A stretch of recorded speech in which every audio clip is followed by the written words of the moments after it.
Hello, I'm Gayatri கர்ணா. ஒரு அரசன் என்ன பண்ணுறார் அப்படின்னு பார்த்தா, காலையில் எழுந்த உடனே அவருக்கு சூரிய ஒளியை பார்க்கணும். அதை எப்போவுமே அன்றாட வாடிக்கை அவர் வச்சுட்டே இருக்கிறாரு. ஏன்னா டெய்லி சூரியனை பார்த்ததுக்கப்புறம் தான் தன்னுடைய அன்றாட வாழ்க்கையை தொடங்குவார். அப்படி இருக்கிறப்ப அவர் எப்பயும் போல் தன்னுடைய ஜன்னலுக்கு பக்கத்தில் போய் சூரிய ஒளியை பார்க்கலாம் அப்படின்ட்டு போகிறாரு. அப்போ ஒரு பிச்சைக்காரன் அவருக்கு முன்னாடி தெரிஞ்சிடறான். ஐயோ, காலையிலே ஒரு பிச்சைக்காரனை பார்த்துட்டனே அப்படின்னு அவர் யோசிச்சுட்டு இருக்காரு.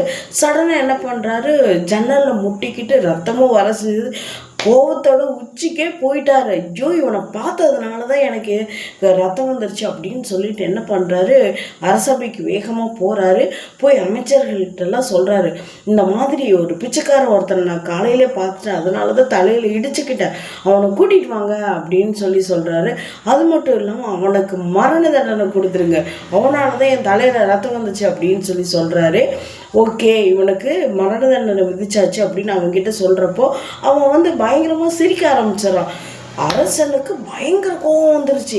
ஏன்டா உனக்கு நான் மரண தண்டனை கொடுத்துருக்கேன், நீ என்னடா பயங்கரமாக சிரிக்கிற அப்படின்னு கேட்குறாங்க.